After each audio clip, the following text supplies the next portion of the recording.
नमस्कार साथियों। आज हम जो भैंसों का कृत्रिम गर्भाधान किया था, एआई की थी, आज हम इसकी पीढ़ी करने आए हैं और बेहतर तरीके से हम इसके बारे में बताएंगे। इनके साथ हुआ है चमत्कार और काफी किसान खुश हैं कि ऐसा भी हो सकता है जो कि कृत्रिम गर्भाधान से पशु नहीं रुक रहा था और हमने इनकी भैंसों का कृत्रिम गर्भाधान किया और जब इन्होंने कुछ 6 महीने की, कुछ 4.5 महीने की भैंसों की जब पीढ़ी कराई, तो इनके सामने कुछ और ही नज़र आया। क्या हुआ? इससे पहले ये हमारी आपसे रिक्वेस्ट रहेगी, हमारे चैनल को सब्सक्राइब, लाइक और शेयर करें ताकि जो भी वीडियो यूट्यूब पे अपलोड करें तो हमारे साथियों को उसकी नोटिफिकेशन पहुंचे और बेहतर से जानकारी हो कि पशु प्रेग्नेंट नहीं होता है तो उसे हमें क्या खिलाना चाहिए, क्या देना चाहिए। ये समस्याएं पहला कटरियों में ज्यादा आती हैं। ये बांझपन की समस्याएं, पशु में बांझपन की समस्याएं तब आती हैं जब पशु का अबॉर्शन होता है या तो इन्फेक्शन पैदा हो जाता है। पशु में इन्फेक्शन होता है तो उसमें आयु डलवाएं, दवा बच्चेदानी में डलवाएं ताकि उस पशु का रुकने के, कंसेप्शन होने के चांस ज्यादा हो जाएं और हमारे पशुपालक भाई का किसी प्रकार का कोई नुकसान ना हो, इस पे विशेष ध्यान रखा करें। कहीं न कहीं गलतियां करते थे पशु मालिक तो धोखा हो जाता है।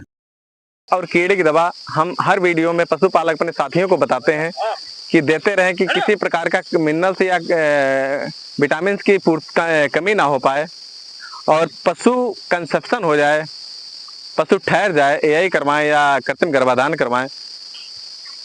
अगर यही सोच लो कि अगर हमने तीनों भैंसें गाभन नहीं होती तो पशुपालक को कहीं ना कहीं बहुत बड़ा झटका लगता है, बहुत बड़ा धोखा होता है।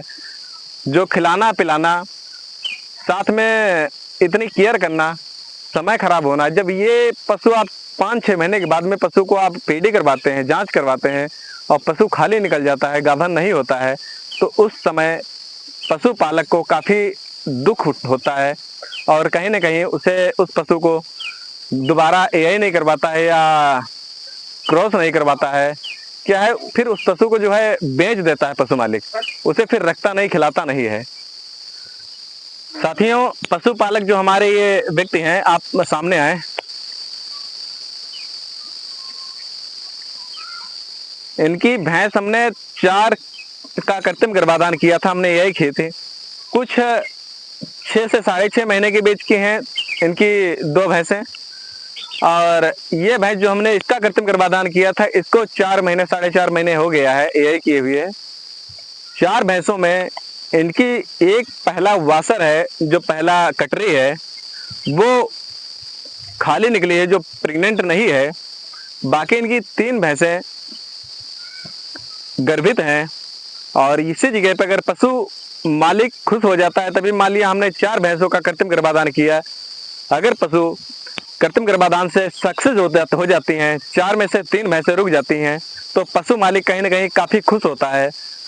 यदि पशु एक गाभन हो, 4 खाली निकल जाए, तो जो 6 महीने का खिलाने पिलाने का चार्ज रहता है, दाना भूसी भूसा जो भी आप खिला रहे हैं, चोकर दाना दलिया जो भी दे रहे हैं, उसमें क्या रहता है, पशु मालिक का काफी हद तक नुकसान होता है। दूध भी कम हो जाता है पशु का और साथ में मिनरल्स दे रहा, कीड़े की दवा दे रहा, फिर भी पशु अगर नहीं रुका तो कहीं ना कहीं ज्यादा सही समय पे एआई नहीं हुई है। अगर ये सब देने के बाद में पशु कंसेप्शन नहीं हो रहा है, बच्चा ठहर नहीं रहा है, कंसेप्शन न होने का कारण है कि मिनरल्स की कमी। यदि अगर मिनरल्स आप सही समय पे दे रहे हो, सभी दे रहे हो, कीड़े की आपने दवा दी है, उसके बाद में अगर पशु का कृत्रिम गर्भाधान करने से पशु नहीं ठहर रहा है तो सही समय पे एआई नहीं हुई है। जो सही समय होता है 18 से 24 घंटे के अंदर पशु का कृत्रिम गर्भाधान हो जाना चाहिए, उस समय यदि अगर नहीं हो रहा है तो पशु का कंसेप्शन मुश्किल हो जाता है, पशु को रुकना। और पशु मालिक ये आप देख पा रहे हैं काफी समय से हमसे जुड़े हुए हैं। इनकी भैंस जो भी हम घर का औपचारिक दवा वगैरह, जो भी पशु बीमार हो जाता है या किसी प्रकार की कोई समस्या हो जाती है, ट्रीटमेंट भी हम ही करते हैं और साथ में अगर पशु एआई करना हो तो इनकी गाय भैंस का हम ही एआई करते हैं। इसमें से 3 भैंस गाभिन निकली हैं, 1 खाली निकली है। और ये हमारे पशुपालक मिनरल्स और कीड़े की दवा समय समय पे देते रहते हैं। इन भैंसों में जब मिनरल्स कीड़े की दवा सही समय पे दे रहे हैं तो बांझपन का शिकार जो है पशु बहुत कम होता है। यही हमारे किसान साथियों से रिक्वेस्ट है, जो फॉर्म जिन्होंने डाल के रखे हुए हैं या छोटे पशुपालक हैं, तो वो लोग जो हमारे किसान साथी सब कुछ दे रहे हैं, ये आप भी अपने पशुओं को खिलाना स्टार्ट करें ताकि बांझपन की समस्याएं कम हो। क्योंकि अपना भारत सबसे ज़्यादा उत्पादन करने वाला, सबसे विश्व में सबसे ज़्यादा दूध उत्पादन की बात करें क्षमता की है, तो सबसे ज़्यादा दूध अपने भारत में होता है। बाकी इतना सभी देशों में इतना दूध का उत्पादन नहीं होता है। तो कोशिश करें अच्छा सीमेंट डलाएं पशु में और साथ में मिनरल्स और कीड़े की दवा देते रहें ताकि कंसेप्शन जो पशु का कंसेप्शन है वो अच्छा हो और साथ में बांझपन की समस्या ना के बराबर हो। धन्यवाद।